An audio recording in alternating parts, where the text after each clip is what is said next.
Good evening group 2 aspirants అందరికీ కూడా నా శుభ అభినందనలు. ఎందుకంటే మీరంతా ఎంతో ఆతృతగా ఎదురు చూస్తున్నారు. రోస్టర్ పాయింట్స్ కేసు హైకోర్టులో ఏమవుతుందని చాలామంది కామెంట్స్ కూడా పెడుతున్నారు. ఏమనంటే ఏం జరుగుతుంది, కోర్టు ఏమని తీర్పిస్తుంది, అసలు రిజల్ట్స్ ఇచ్చే వరకు ఇంత ఫైనల్ స్టేజ్కి వచ్చే వరకు తీసుకొస్తున్నారు ఈ విషయాన్ని. ఎందుకంటే ఇప్పుడు జడ్జిమెంట్ ఒక్కటే మనకి ఇంకా మిగిలిన మార్గం. ఆ జడ్జిమెంట్ పాజిటివ్గా రావాలని అందరూ ఎన్నో విధాలుగా ఆశపడుతున్నారు. ఎన్నో వందల కుటుంబాలు ఎదురు చూస్తున్నారు ఆశగా. తమ పిల్లలు రాసిన ఈ పరీక్షల్లో రిజల్ట్స్ మంచిగా వస్తే వాళ్ళ కుటుంబాలు, వాళ్ళ జీవితాలు స్థిరపడతాయని, వాళ్ళు కూడా వాళ్ళ జీవితం గాడిలో పడుతుందని. అయితే ఇప్పుడు ఫైనల్ మెయిన్స్ రాసి సిపిటి ఎగ్జామ్స్ కూడా రాసి ఆసక్తిగా ఆతృతగా ఎదురు చూస్తున్న అభ్యర్థులు ఎంత ఆశపడుతున్నారో, అలాగే జనరల్ కేటగిరీకి వచ్చిన మార్క్స్నే మనకి పరిగణించి మరి రోస్టర్ పాయింట్స్ అనే ఇది కానీ, రిజర్వేషన్స్ అనే ఇది కానీ లేకుండా అందరికీ ఒకే కట్ ఆఫ్ మార్క్ ఇవ్వడం, వాళ్ళనే మెయిన్స్కి అర్హులుగా మరి ప్రకటించడం, ఆ తర్వాత వాళ్ళకే మెయిన్స్ పెట్టడం.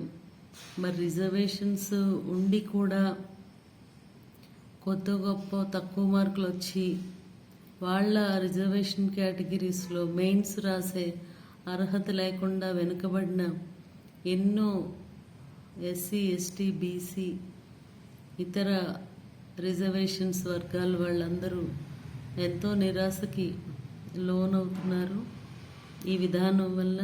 అసలు ఫస్ట్ ప్రిలిమ్స్ నుంచి మెయిన్స్లోకి తీసుకోవడమే ఒక తప్పుడు విధానంగా తీసుకున్నారు.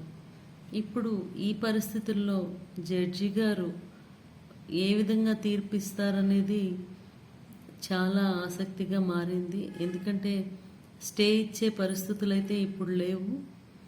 స్టే ఇవ్వాల్సిన స్టేజ్ దాటిపోయింది. ఇప్పుడు ఫైనల్ స్టేజ్ అంటే రిజల్ట్ని అప్హెల్డ్ చేయడం లేదా రిజల్ట్ డిక్లేర్ చేయడం, ఈ రెండే మిగిలింది.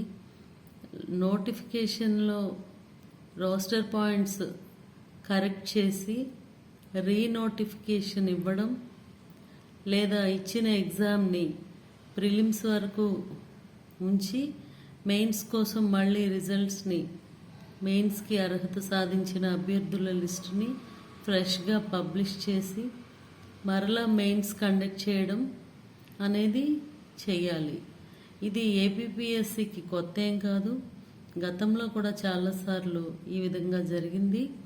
కాబట్టి అలా చెప్పినా కానీ జడ్జి గారు ఏపీపీఎస్సి వాళ్ళు సంసిద్ధంగా చేయగలరు, వాళ్ళు సమర్థులు, వాళ్ళు తప్పులు చేయగలరు, అదేవిధంగా తప్పును దిద్దుకోనుగలరు. కానీ ఇక్కడ ఎంతోమంది పిల్లల భవిష్యత్తు అన్యాయం అయిపోతుంది. ఇలా డిలే చేయడం, ఇలా పొరపాట్లు చేయడం, నోటిఫికేషన్లో రోస్టర్ పాయింట్స్ తప్పులు ఇవ్వడం, వాటిని దిద్దుకోలేక ఇప్పుడు నానా అగచాట్లు పడ్డం, కౌంటర్స్ వేయడం, మళ్ళీ దీనికి జిఏడి వాళ్ళు కూడా ఏపీపీఎస్సిని సమర్థిస్తూ, వాళ్ళు చేసిన చర్యలను సమర్థిస్తూ వాళ్ళు కౌంటర్స్ వేయడం. పొరపాటున కానీ జడ్జి గారు ఇదంతా కరెక్ట్గానే జరిగింది అంటే ఇన్నాళ్ళు పోరాడుతున్న ఈ అభ్యర్థులందరూ ఆవేదన అర్ధరహితం అవుతుంది. వాళ్ళందరికీ న్యాయం జరగాలనే పర్సనల్గా అయితే నా కోరిక. ఎందుకంటే సామాజిక న్యాయం, సోషల్ జస్టిస్ అనేది మరి మనకి రాజ్యాంగం కల్పించింది. అదేదో రాజ్యాంగం ఊరకనే కల్పించలేదు. ఎందుకంటే ఎన్నో విధాలుగా అణగారిన వర్గాలు ఉన్నాయి మన సమాజంలో. అనేక తరగతులు ఉన్నాయి.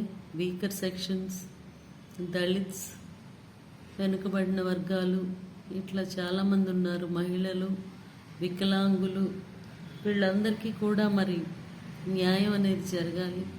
మామూలుగా అయితే ఒకప్పుడు ఈ రిజర్వేషన్స్ లేని రోజుల్లో కొన్ని వర్గాలు కొన్ని కులాల వాళ్ళు మాత్రమే వాళ్ళు తరతరాలుగా బాగా చదువుకొని వాళ్ళ అనేక జనరేషన్స్ నుంచి చదువు మీద విద్య మీద ఆధారంగా బతికిన వాళ్ళే ఉద్యోగాల్లో ఉండేవారు. మిగిలిన వాళ్ళందరూ కూడా ఏవో చిన్న చితకా పనులు చేస్తూ ఉండేవారు. ఈవేళ ప్రతిభ ఉన్నవాళ్ళు ఏ క్యాస్ట్లో పుట్టినా కానీ వాళ్ళందరికీ ఒక సమన్యాయం జరగాలి, సమాన అర్హత సాధిస్తూ సమానమైన అవకాశాలు ఉండాలనే ఉద్దేశంతో మరి రాజ్యాంగం ఆ రోజుల్లో డ్రాఫ్ట్ చేయబడింది. ఆ రాజ్యాంగం డ్రాఫ్ట్ చేసి ఆ సమానత్వం సాధించాలి అని ఒక మంచి ఉద్దేశంతో చేస్తే ఇప్పటికీ కొన్ని కుటుంబాల వాళ్ళే ఈ రిజర్వేషన్స్ యొక్క ఫలితాలు అనుభవిస్తున్నారు.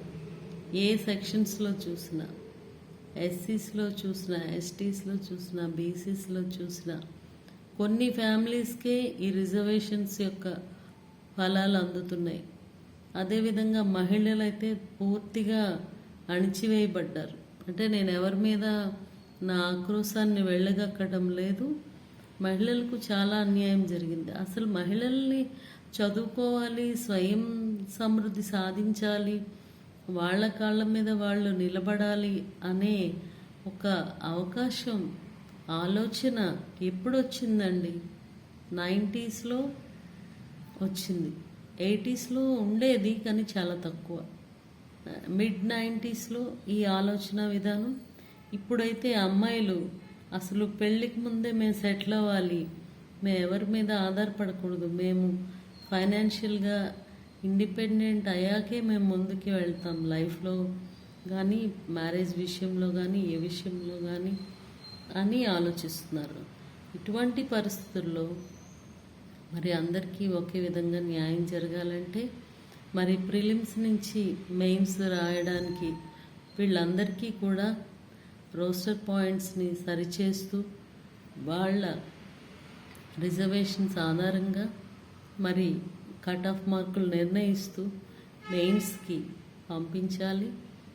అపియర్ అయ్యాక అప్పుడు రిజల్ట్ డిక్లేర్ చేయాలి.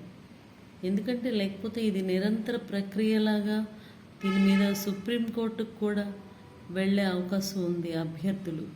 ఎందుకంటే ఎవరి జీవితాలని ఎవరు వదిలేసుకుంటారు, ఎవరికి కావలసిన వ్యక్తిగత న్యాయాన్ని ఎవరు కోల్పోతారు? వ్యక్తిగతంగా అన్యాయం జరిగిందనే కదా మరి 12 కేసులు పడ్డాయి హైకోర్టులో. కాబట్టి ఇవన్నీ కూడా జడ్జి గారు తప్పకుండా ఆలోచిస్తారు, వారంతా విజ్ఞతతో వ్యవహరిస్తారని మనం కోరుకుందాం. ఎవరు కూడా భయపడొద్దు. ఒకవేళ హైకోర్టులో న్యాయం జరగకపోతే అప్పుడు ఫర్దర్ సుప్రీంకోర్టుకి వెళ్ళే అవకాశం ఉంది. కానీ అంతవరకు పరిస్థితి రాకుండా ఇక్కడే సమస్య సానుకూలంగా పరిష్కరించబడాలని కోరుకుందాం. జై హింద్, జై భారత్. నా పుట్టినరోజు నాడు ఈరోజు శుభాకాంక్షలు తెలియచేసిన మిత్రులందరికీ చాలా చాలా ధన్యవాదాలు. జై హింద్, జై భారత్.